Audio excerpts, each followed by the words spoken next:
per tahun itu kira-kira paling nggak sekitar 1 juta ton. Nah, kalau dilihat dari kita sudah mulai support ya untuk pembangunan infrastruktur di IKN, porsi kita di 2019 kita mengakuisisi Holcim Indonesia yang sekarang namanya berubah jadi SBI, Solusi Bangun Indonesia. Harga semen juga di Indonesia tuh masih relatif, apalagi kalau kita bandingkan sama negara-negara developed countries itu ya, itu jauh lebih rendah gitu ya. Jadi potensi demand semen dan profitability dari semen industri ke depannya itu masih cukup masih sangat menarik sih.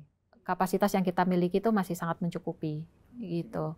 Nah, jadi kita belum punya rencana untuk expand menambah pabrik semen baru gitu. Apalagi kita sudah mengakuisisi 2 company tadi, itu masih ada kapasitas yang bisa kita optimalkan.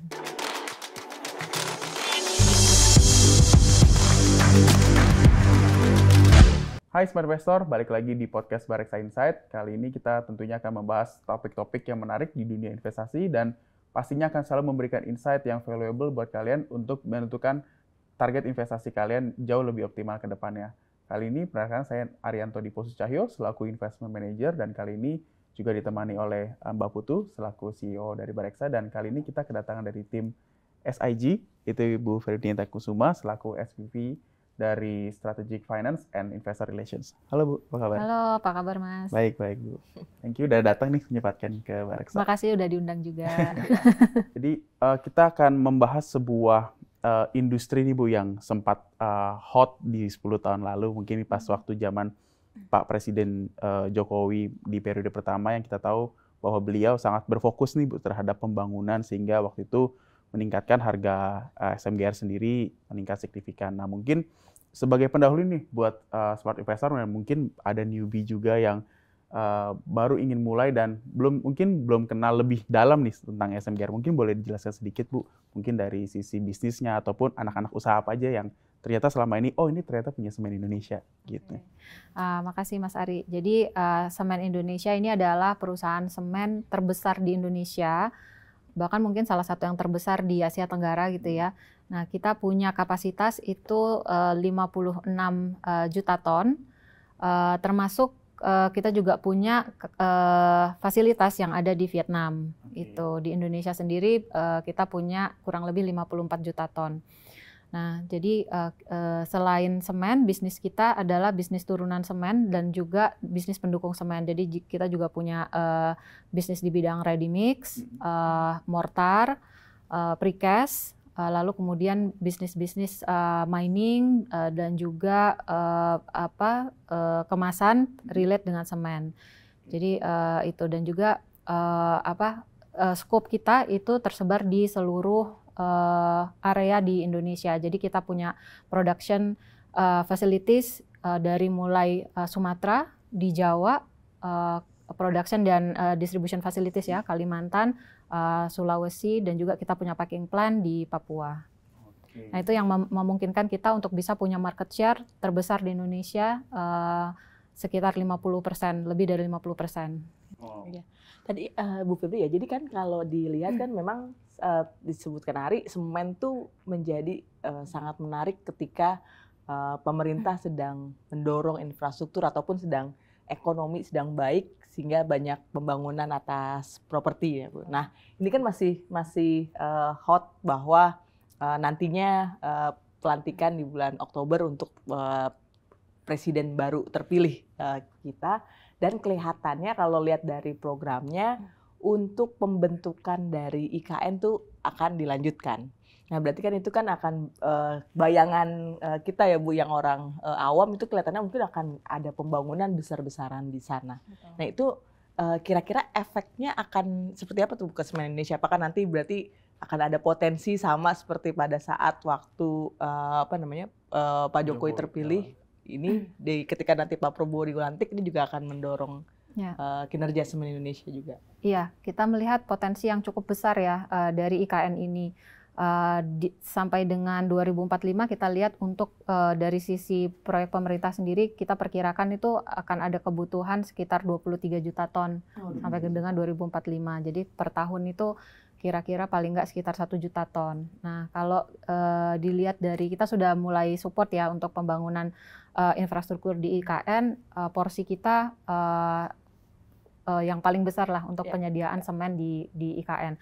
Dan juga sebenarnya potensi demand di sana selain semen pasti ada building material yang lain gitu, yang itu juga ingin kita fokus untuk bisa kita penuhi gitu, karena kita melihat ini potensinya sangat besar, sehingga bagaimana kita bisa punya peran yang besar dan kita bisa juga selain berkontribusi dan juga berdampak pada peningkatan kinerja SIG juga gitu. Oh, tapi kan Bu, sebenarnya kan kalau lihat dari sisi persaingan itu kan memang juga ada banyak juga pemain semen yang lain ya Bu.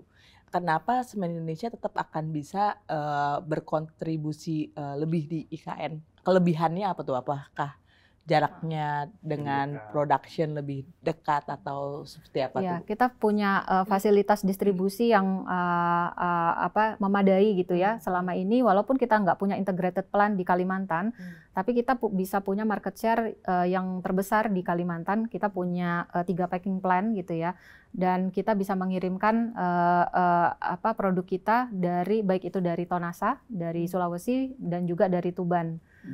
Dan itu masih sangat bisa untuk bersaing dengan yang lain. Lalu kemudian yang pasti untuk project apalagi skala besar itu adalah continuity of supply, di mana kita punya kapasitas yang sangat besar ya di seluruh Indonesia untuk bisa memastikan berapapun kebutuhan dari IKN itu bisa kita penuhi. Memang kalau karakteristiknya semen sendiri ya Bu Febri, itu apakah sepengaruh itu terkait dengan distribusi dan kedekatan pabrik terhadap suatu proyek? Iya, kan semen itu bulky produk ya, produk yang berat tapi value-nya low gitu, sehingga distribution cost kalau kita lihat di cost structure itu sekitar 10-12% dari total COGS. Jadi semakin jauh kita ngirim barang, pasti semakin besar cost-nya, sehingga pasti marginnya akan lebih tipis. Nah itu kenapa keuntungan dari SIG kita punya production facilities dan distribution facilities di hampir semua lokasi di Indonesia. Jadi dimanapun demand itu berada, kita bisa serve dari lokasi kita yang paling efektif, efisien, karena lokasinya yang dekat dengan demand-nya. Nah, kalau misalnya kita hanya punya di Jawa misalnya, ketika kita lihat pertumbuhan demand itu ada di Sulawesi, nah kita nggak punya nih distribution facilities atau production facilities, itu akan lebih challenging. Mungkin kita nggak akan bisa compete sama yang lain. Oh, saat ini tuh hanya semen Indonesia yang punya dari barat sampai timur berarti ya, Bu ya. Di yang lain tuh kompetitor yang lain nggak ada yang se-ekstensif kita di seluruh Indonesia, coveragenya paling besar semen Indonesia. Oh, makanya sekarang market share di berapa di sekitar 50%, lebih dari 50%. Include di Kalimantan juga majority juga dipegang semen Indonesia? Iya, majority. Hampir di semua region kita market share kita yang tertinggi. Meskipun secara persentase beda-beda gitu ya. Iya. Berarti di atas 50% semua ya, Bu? Secara overall Indonesia, ya. Dan aku juga mau tanya nih Bu Febri mengenai semen, industri semen ya.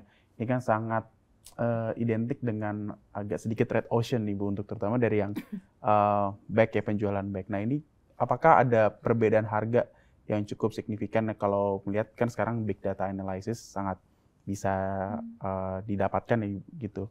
Apakah antara Jawa, Sumatera ataupun Kalimantan, Sulawesi dan Papua itu memiliki price difference yang cukup signifikan nih Bu antara satu daerah dengan daerah yang lain? Iya, harga berbeda gitu ya, tapi nggak yang sangat signifikan. Nah itu juga tergantung dengan lokasinya, misalnya di daerah Papua mungkin karena infrastrukturnya yang belum berkembang di Jawa gitu, mungkin sedikit lebih mahal karena transportation-nya. Tapi di beberapa daerah itu kita melihat bahwa kita punya potensi penetapan harga yang lebih optimal untuk kita karena market bag itu masih ada brand. Nah, jadi brand itu to some extent masih dilihat gitu ya. Nah, kita mau meleverage seoptimal mungkin premium brand kita gitu ya. Seperti misalnya di Jawa Timur misalnya, brand semen Gresik itu kan sudah lama dan orang-orang sangat familiar gitu. Nah, mereka appreciate brand ini dengan willing untuk membeli dengan harga yang lebih dibandingkan pemain-pemain yang baru seperti itu. Nah, di situ kita akan terus mengoptimalkan lah fungsi dari brand ini dan juga quality pastinya. Berarti tadi, jadi kalau di industri semen tuh ada 2 jenis semen ya Bu Febri. Jadi satu yang kemasan, yang bag tadi disebut.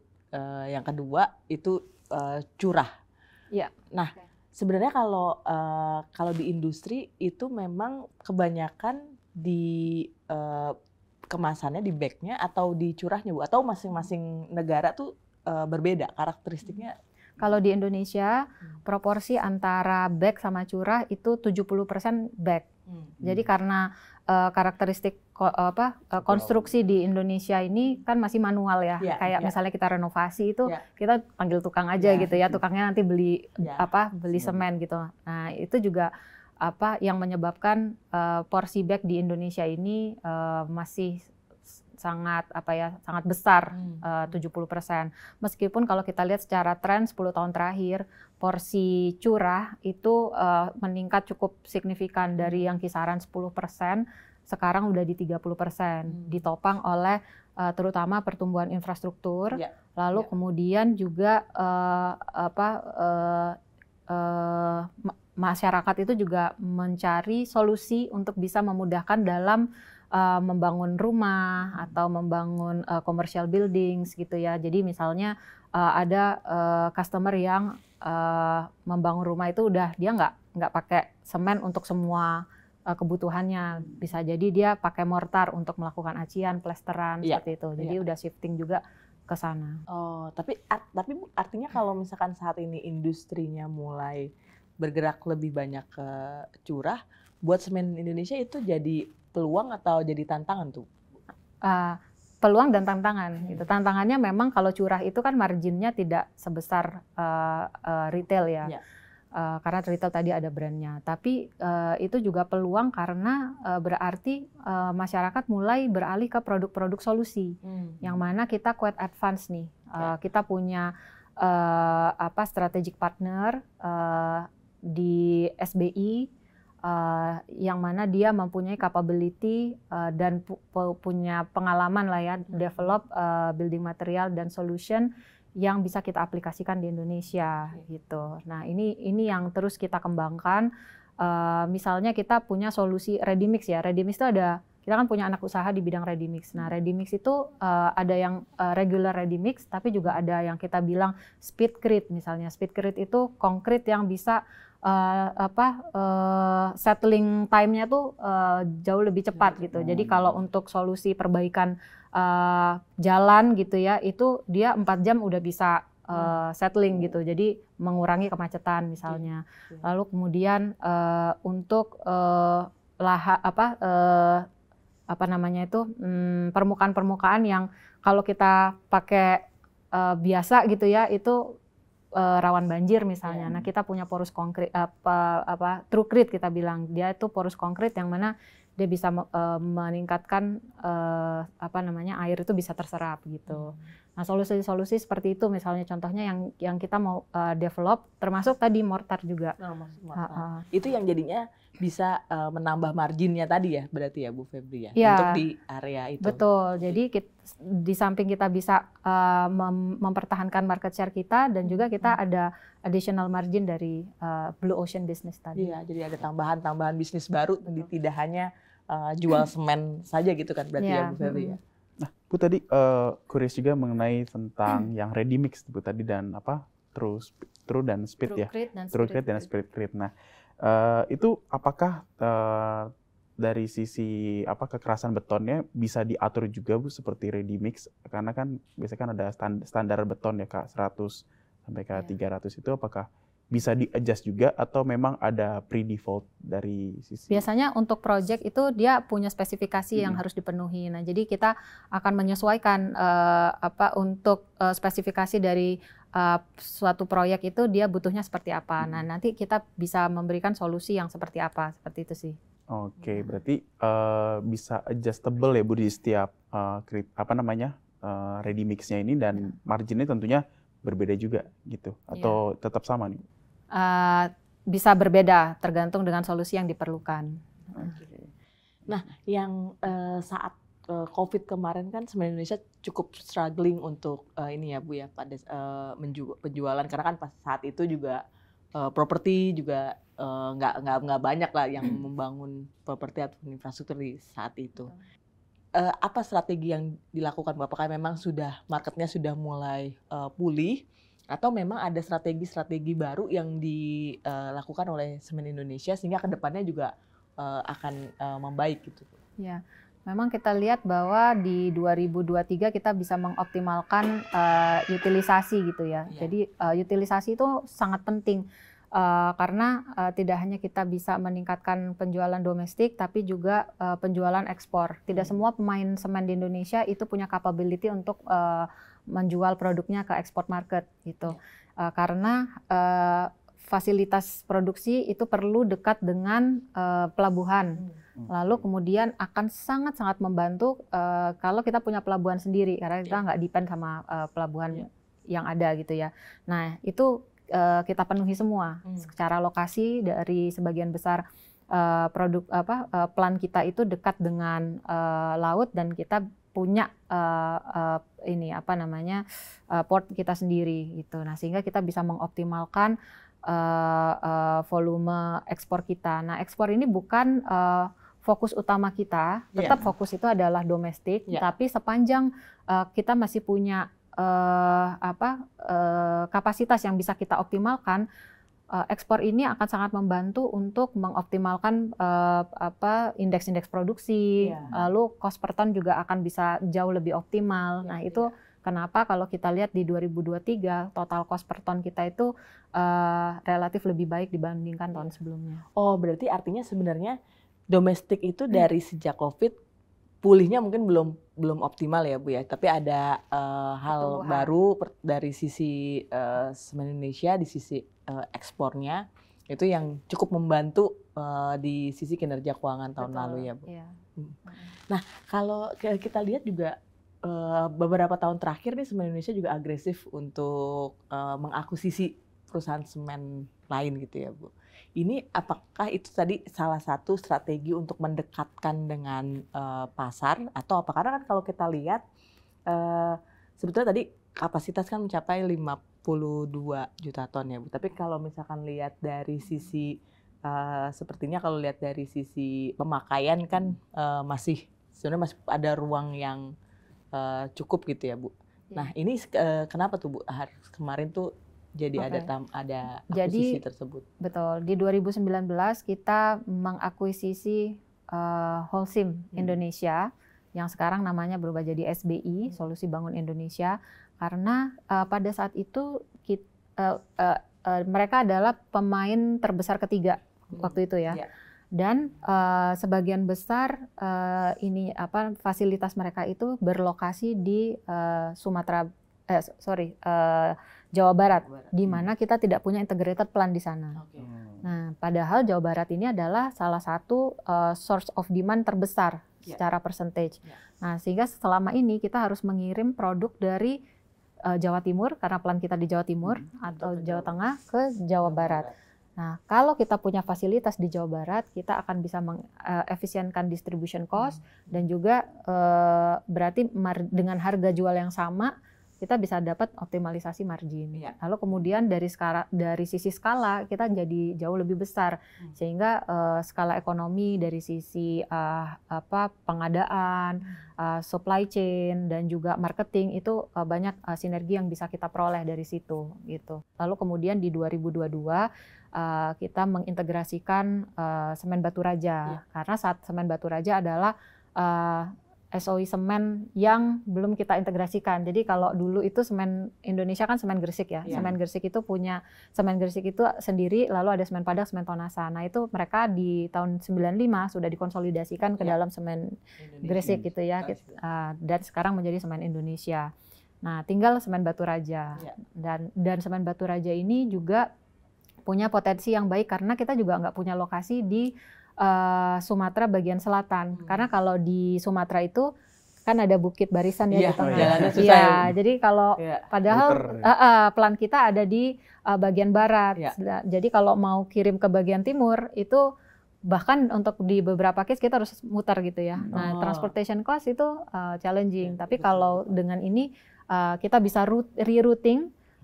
Oke, untuk pengiriman di sini bisa dioptimalkan dari Semen Batu Raja, dan itu juga Semen Batu Raja memperoleh benefit dengan dia bisa mengoptimalkan kapasitas produksinya, dan juga dari sisi best practice-nya itu juga mereka mengikuti best practice Semen Indonesia sehingga cost-nya bisa di-improve. Berarti artinya kalau bisa dibilang kalau dari sisi cost mungkin Semen Indonesia paling efisien di antara industri semen saat ini gitu, Bu Febri.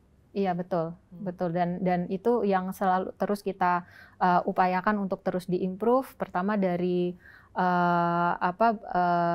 yang paling penting adalah konsumsi energi ya, karena sekitar 25% itu dari COGS adalah biaya energi, batu bara, lalu kemudian sekitar 13% itu listrik. Gitu ya. Jadi kalau misalnya bagaimana kita bisa menurunkan porsi cost yang terbesar adalah salah satunya bagaimana kita bisa menurunkan konsumsinya dengan produktivitas yang harus kita improve gitu. Oke, nah tadi menyambung dari pertanyaannya Mbak Putu soal masalah industri dan banyak pemain di Indonesia sendiri kan. Kita tahu bahwa industri semen selama beberapa tahun terakhir dinilai sedikit oversupply nih Bu. Gitu, dan kita tahu tadi setelah ada aksi akuisisi berkurang jadi 15 dan sekarang di 2023 terakhir jadi tinggal 12 pemain semen nih di Indonesia. Nah kira-kira apakah kedepannya makin banyak nih Bu konsolidasi, dan kita tahu kan selama ini mungkin hanya 4 pemain besar aja nih Bu yang memegang mayoritas market share, dan ini apakah kedepannya akan ada lagi nih semen-semen yang akan diakuisisi oleh Semen Indonesia ke depannya ataupun dari sisi pemain-pemain lain gitu. Saat ini kita berfokus pada bagaimana kita bisa mengoptimalkan sinergi dari dua akuisisi yang sudah kita lakukan gitu ya. Dan kita lihat walaupun pemainnya 12, tapi kan tadi udah turun ya dari yang sebelumnya 15 menjadi 12. Lalu kalau kita lihat industrinya dari sisi market share itu tidak terlalu fragmented.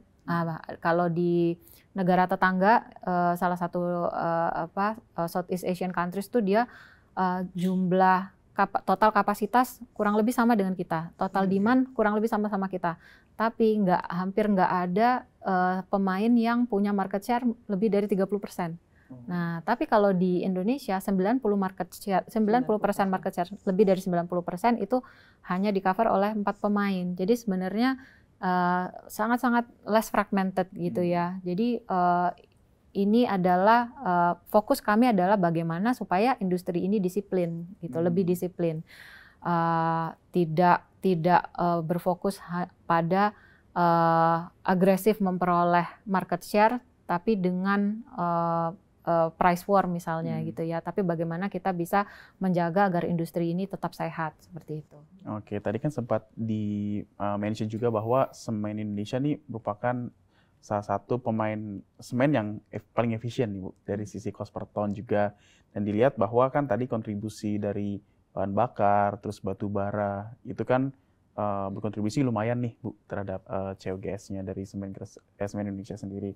Nah ini dengan keadaan yang seperti sekarang nih yang cukup volatile, seperti harga minyak kita balik lagi ke 80, terus coal price juga masih lumayan tinggi. Ini apakah kedepannya akan pass through nih Bu ke konsumen? Apa tetap diabsorb dulu oleh pemain semen di Indonesia sendiri? Iya, sebisa mungkin kita akan mengoptimalkan cost efficiency gitu ya. Tapi to some extent karena kalau misalnya memang harga itu meningkat sangat signifikan, ya to some extent memang harus kita pass through gitu ya. Dan rasanya itu juga berlaku ke semua industri gitu ya. Tapi tidak hanya langsung ke sana, tapi kita juga fokus gimana caranya bisa kita menurunkan atau mengoptimalkan cost gitu. Jadi meminimalkan dampak dari kenaikan harga dan lain-lain dengan berbagai upaya. Seperti contohnya meski di tahun 2023 gitu ya, kita mampu untuk bisa menurunkan total cost per ton. kurang lebih hampir 2% secara year on year gitu. Nah itu juga akan terus kita lakukan upaya yang sama sehingga paling enggak kalau misalnya cost itu naik 3% misalnya, impact-nya less than that gitu ke cost kita. Gitu. Cuman terakhir tuh apa udah ada kenaikan harga semen, Bu? Iya, jadi karena memang ada beberapa kenaikan cost gitu ya seiring dengan kenaikan BBM yang terjadi di di tahun lalu gitu ya, sehingga kita memang harus pass through itu dan harapannya itu akan diikuti oleh kompetitor yang lain gitu. Dan kita coba melakukan price adjustment di bulan Mei ini dan kita lihat sih dari sisi market share kita juga masih terjaga. Jadi rasanya juga berarti pemain-pemain yang lain juga mengikuti hal yang sama karena kita juga pasti mengalami problem yang sama dari sisi cost push gitu ya. Gitu. Tapi kalau leadernya belum price adjust mereka pasti juga enggak ini. Itu berarti artinya kalau gitu di Mei itu kinerja membaik ya, karena tadi udah mulai pass through biaya tersebut ke sisi nggak cuma dari sisi ini ya, tapi dari volume juga kita lihat back itu kan kalau lihat di tahun lalu itu pertumbuhannya relatif ini ya rendah lah. Tapi kita lihat dan challenging di kuartal 1 gitu karena ada aktivitas pemilu dan lain-lain dan juga curah hujan yang sangat tinggi itu kan sangat mempengaruhi konstruksi. Nah, tapi kita mulai lihat nih di bulan Mei itu demand jauh lebih baik gitu, baik secara month on month maupun secara year on year. Nah, itu juga ini adalah waktu yang tepat gitu untuk kita bisa impact dari kenaikan cost itu bisa kita pass through gitu. Tapi kita juga tetap berhati-hati gitu ya supaya tidak secara signifikan mempengaruhi market share kita. Tapi tetap fokus utama kita adalah bagaimana kita improve profitability. Iya, dan apalagi kalau misalkan selama ini investor semen Indonesia juga rajin dapat dividen kan ya Bu Febri? Ini. Iya, jadi kalau semen bisnis ini menghasilkan cash flow yang cukup tinggi. Jadi kalau kita lihat misalnya di tahun lalu laba bersih kita sekitar 2 triliunan, tapi cash from operation kita itu setiap tahunnya di kisaran 5 triliunan gitu ya. Nah, dan capex untuk per tahunnya itu katakanlah kita manage di 2 triliun, nah kita masih punya tuh 3 triliun cash available gitu ya. Nah, kalau kita lihat tren selama ini kita terus berupaya untuk bisa meningkatkan dividen payout dan kita juga punya rencana untuk bisa terus meningkatkan besaran dividen yang bisa kita share kepada pemegang saham. Nah, oke.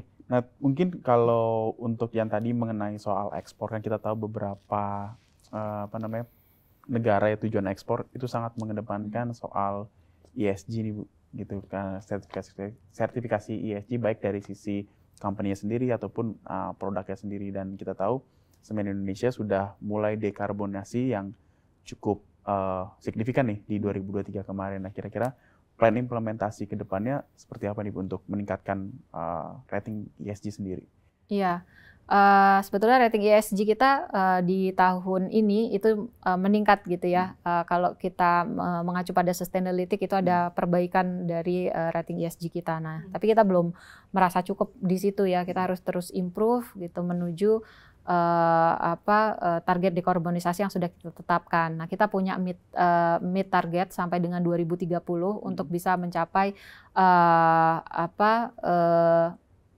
dekarbonisasi target yang kita harapkan. Jadi CO2 emission intensity per ton semen ekuivalen itu kita targetkan berdasarkan IEA standar itu di bawah 520. Nah, kita mau mengacu ke sana. Kita sekarang di kisaran 580-an ya. Nah, kita akan mengarah ke target tersebut melalui inisiatif-inisiatif yang inisiatif ini sebetulnya inline juga dengan cost efficiency.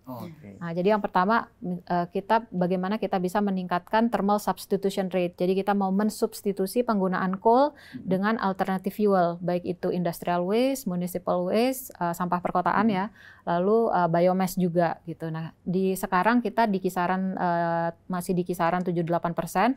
Nah, kita aim untuk mencapai 20% di 2030.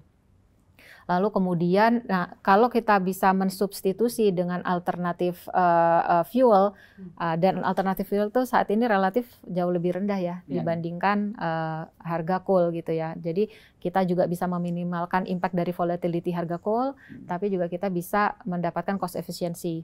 Lalu kemudian optimalisasi clinker factor. Nah, kita mendevelop produk-produk yang bisa memberikan quality yang sama, tapi dengan kandungan emisi yang lebih rendah, tapi tetap berdasarkan standar-standar yang ditetapkan oleh pemerintah untuk produk-produk tersebut gitu. Itu yang kita fokuskan ke depan. Jadi secara cost juga kita bisa lebih efisien gitu, karena penggunaan energi itu juga bisa diturunkan dengan kita mengoptimalkan faktor clinker yang kita gunakan di produk-produk semen. Oke.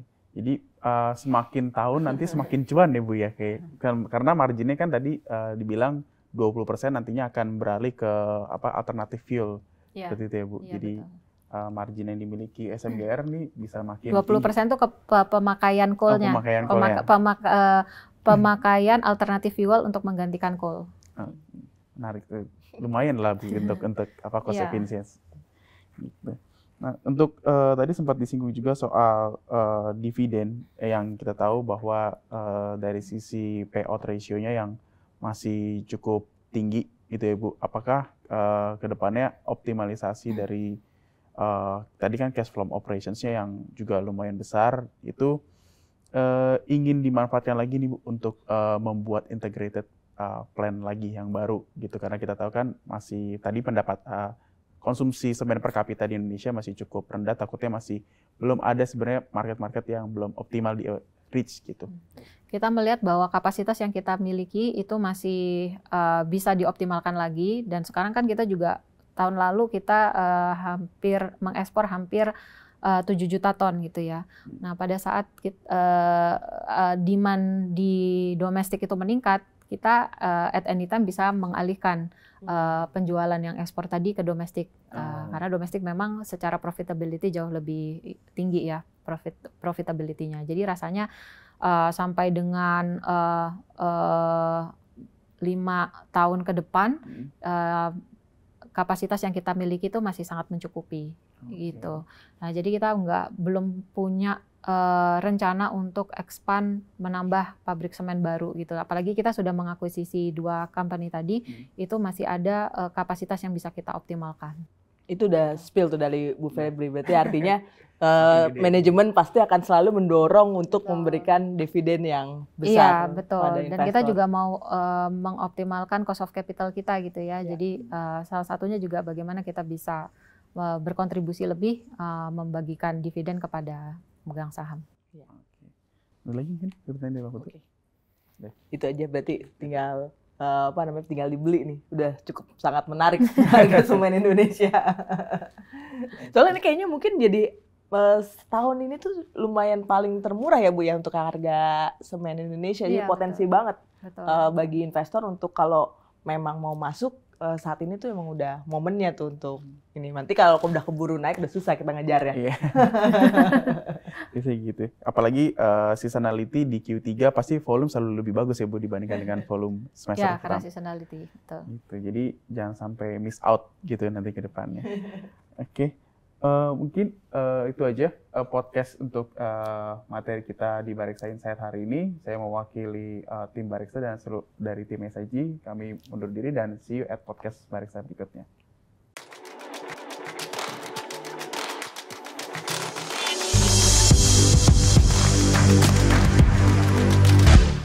Bareksa Insight.